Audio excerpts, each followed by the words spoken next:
Good morning students. बेटा आज जो है हम आपका क्लास 8 का पहला चैप्टर जिसका नाम संसाधन है इसको करने जा रहे हैं। बहुत ही आसान और इंटरेस्टिंग चैप्टर है। जो कुछ आपने अपनी डेली लाइफ में देखा हुआ है, जिसको आप यूज़ करते हैं, इसमें कोई चीज़ ऐसी नहीं है जिससे आप अनजान हो। ठीक है, तो बहुत ही इंटरेस्टिंग चैप्टर है, बहुत ही मज़ा आने वाला है। ठीक है, इसमें जो चीज़ सबसे इम्पोर्टेंट रहेगी आपके एग्ज़ाम के अकॉर्डिंग, या फिर कभी भी कोई भी कॉम्पिटिटिव एग्ज़ाम होता है उसके अकॉर्डिंग जो भी मोस्ट इम्पॉर्टेंट चीज़ है वो हम आपको इसमें समझाने वाले हो। ठीक है, तो सबसे पहले इसमें जो है दिया हुआ है, मोना और राजू अपना घर साफ करने में अम्मा की मदद कर रहे थे। दो बच्चे हैं, एक का नाम मोना, एक का नाम राजू, अपना घर साफ कर रहे हैं। इन सभी चीज़ों को देखो, कपड़े, बर्तन, अनाज, ये सब चीज़ें जो घर में होती हैं, ठीक है, इनमें से प्रत्येक उपयोगी है। मोना ने कहा इसलिए ये महत्वपूर्ण है। अम्मा ने कहा ये संसाधन है। राजू ने पूछा संसाधन क्या है। ठीक है, तो ये जो इम्पोर्टेंट चीज़ है वो ये है कि जो अम्मा ने बताया कि प्रत्येक वस्तु जिसका उपयोग अपनी आवश्यकताओं को पूरा करने के लिए किया जा सकता है वह संसाधन है। ठीक है, यानी कि कोई भी वस्तु जिसका उपयोग आप अपनी आवश्यकताओं को पूरा करने के लिए करते हैं उसे हम संसाधन कहते हैं। ठीक है, तो जो भी चीज़ आप, जैसे मान लो कि सुबह उठे, आप नहाने के लिए आपने पानी यूज़ किया, वो भी संसाधन है। आपने ब्रश भी एक संसाधन है।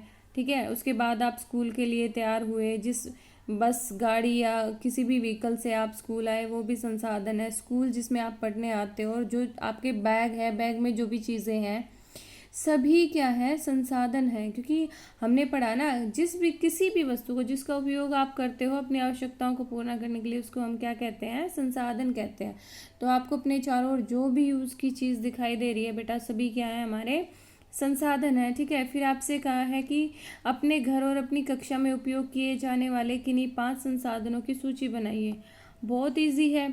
आप जिस बिस्तर पर सोते हो, आपका बेड, आपका खाने पीने का सामान, आपका आपके कपड़े, आपका टूथब्रश, आपकी कंघी, तेल, सब क्या है, संसाधन है। ठीक है, और अगर आपको कक्षा में बोलें कि कक्षा में क्या क्या चीज़ें ऐसी हैं जिनको आप उपयोग करते हैं जो संसाधन है, ठीक है, तो कक्षा में है आपका स्कूल बैग, किताबें, कॉपी, बेंच, ब्लैक बोर्ड, कक्षा का रूम जिसमें आप बैठे हो, फैन, बिजली, सब क्या है, संसाधन है। ठीक है, अपने चारों ओर देखिए और निरीक्षण कीजिए। आप संसाधनों के विविध प्रकारों को पहचानने में सक्षम होंगे।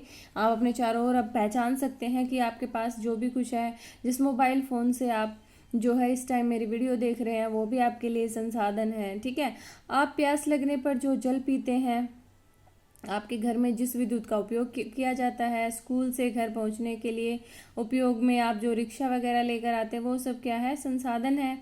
आपके पिता ने आपके लिए नाश्ता तैयार किया, जिसके लिए जो है ताज़ी सब्जियों का उपयोग किया, वो भी संसाधन है। क्योंकि उसको आप खा रहे हैं तो आप उसका उपयोग कर रहे हैं, और कोई भी वस्तु जिसका हम उपयोग करते हैं वो हमारे लिए संसाधन है। जल, विद्युत, रिक्शा, सब्जियां और आपकी पाठ्य पुस्तक सभी क्या है, संसाधन है।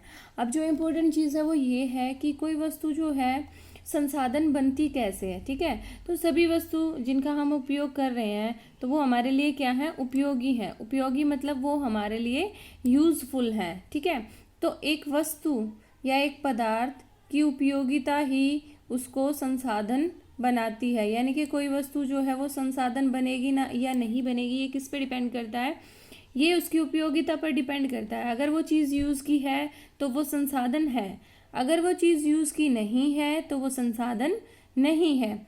अब राजू ये जानना चाहता है कि कोई वस्तु संसाधन बनती कैसे है। ठीक है, तो फिर अम्मा ने उनको बताया कि उस कोई वस्तु उस समय संसाधन बनती है जबकि उसका कोई मूल्य होता है। यहाँ पे बहुत सारे बच्चे इसलिए कंफ्यूज हो जाते हैं कि वो मूल्य का मतलब पैसे से सोचते हैं। ठीक है, जबकि मूल्य का मतलब पैसा नहीं होता। मूल्य का अर्थ होता है महत्व, यानी कि कोई चीज़ कितनी इम्पोर्टेंट है हमारे जीवन में, उसका क्या महत्व है, हमारे जीवन में उसकी क्या इम्पोर्टेंस है, उसका अर्थ होता है मूल्य। ठीक है, तो कोई भी संसाधन जिसका हम यूज़ कर रहे हैं, हर संसाधन हमारे लिए मूल्यवान है, हर संसाधन का कुछ ना कुछ महत्व होता है। लेकिन जो जो महत्व है, जो मूल्य है, उसमें फिर कुछ संसाधनों का जो मूल्य आर्थिक होता है और कुछ संसाधनों का मूल्य आर्थिक नहीं होता है, लेकिन मूल्यवान दोनों होती है, महत्व दोनों का होता है। हम इसे एक एग्जाम्पल से समझेंगे। देखो, पहले तो आप ये समझिए कि आर्थिक और गैर आर्थिक क्या होता है। अगर किसी चीज़ को आप पैसे देकर खरीद रहे हो तो वो आपके लिए आर्थिक संसाधन है। अगर किसी चीज़ को आप पैसा देकर नहीं खरीद रहे हो तो वो आपके लिए आर्थिक संसाधन नहीं है, उसको हम गैर आर्थिक संसाधन कहेंगे। ठीक है, तो ये बिल्कुल ऐसे ही है। मान लो कि नदी में बहता हुआ जल है, उसको आपने पैसा देकर नहीं खरीदा, उसमें से आपने पानी भरा और यूज़ कर लिया, तो उसका आपने कोई पैसा नहीं दिया, तो वो एक गैर आर्थिक संसाधन है। ठीक है, लेकिन मान लीजिए आपने जो है किसी शॉप से बिस्लरी की बोतल खरीद ली है, उसके लिए आपने उसको 15-20 रुपए दिए हैं, तो वो जो बोतल में जो पानी आपने खरीदा वो आर्थिक संसाधन है, और जो आपने फ्री में, जो आपको फ्री में मिल गया, वो गैर आर्थिक संसाधन है। एक और एग्जाम्पल से समझते हैं, जैसे हवा है। हवा हम सांस ले रहे हैं, सांस जब हम ले रहे हैं तो इसके लिए हमें कोई पैसा नहीं देना होता। तो वायु जो है वो एक गैर आर्थिक संसाधन है, लेकिन ये आर्थिक कैसे बनेगा। ऑक्सीजन के सिलेंडर आते हैं, तो उसके लिए अगर आपको कोई ऑक्सीजन सिलेंडर चाहिए तो उसके लिए आपको पैसे देने पड़ेंगे, तब वो चीज़ क्या बन जाएगी, तब वो चीज़ जो है वो आर्थिक बन जाएगी। लेकिन बात आती है मूल्य की, तो हर वो संसाधन जो चाहे वो आर्थिक हो चाहे वो गैर आर्थिक हो, अगर वो संसाधन है तो हर संसाधन का कोई ना कोई मूल्य जरूर है। बल्कि जो कुछ संसाधन ऐसे होते हैं जो हमें फ्री में मिले हुए होते हैं, लेकिन हमारी ज़िंदगी में उनका मूल्य सबसे ज़्यादा होता है। जैसे वायु, वायु सांस लेने के लिए आपको कोई पैसा नहीं देना होता, लेकिन हमारे जीवन की सबसे इम्पोर्टेंट चीज़ है वायु। अगर वायु नहीं होगी तो हम सांस नहीं ले पाएंगे और कुछ ही मिनट में हमारी डेथ हो सकती है। ऐसे ही पानी है। ठीक है, तो कुछ संसाधन जो है वो आर्थिक होते हैं, कुछ गैर आर्थिक होते हैं, लेकिन आर्थिक महत्व जो मूल्य है वो सभी का होता है। ठीक है, कुछ संसाधन समय के साथ आर्थिक रूप से मूल्यवान हो सकते हैं, जबकि पहले नहीं थे। कैसे नहीं थे, कि मान लीजिए अगर हम बात करें आदि मानव की। ठीक है, तो आदि मानव जब था तब गाड़ियाँ नहीं थी, गाड़ियाँ नहीं थी तो उसके लिए पेट्रोल की कोई कीमत नहीं थी। अब जब उसके लिए पेट्रोल की कोई कीमत नहीं थी तो वो पेट्रोल का यूज़ नहीं कर रहा था, तो वो उसके लिए संसाधन नहीं था। लेकिन आज की, अगर हम आज के डेट में हम बात करें तो आज हमारे लिए पेट्रोल बहुत मूल्यवान संसाधन है, क्योंकि पेट्रोल नहीं होगा तो हमारे परिवहन के साधन नहीं चल पाएंगे। ठीक है, यानी कि जो समय है, वो समय जो है किसी चीज़ को संसाधन बनाता है। संसाधन को कोई चीज़, संसाधन कैसे बनेगा, इसके लिए दो चीज़ें इंपॉर्टेंट होती है, एक समय और एक दूसरा जो है तकनीक है, टेक्नोलॉजी है। ठीक है, और आपको शब्दावली में एक चीज़ दी हुई है पेटेंट, की पेटेंट होता क्या है।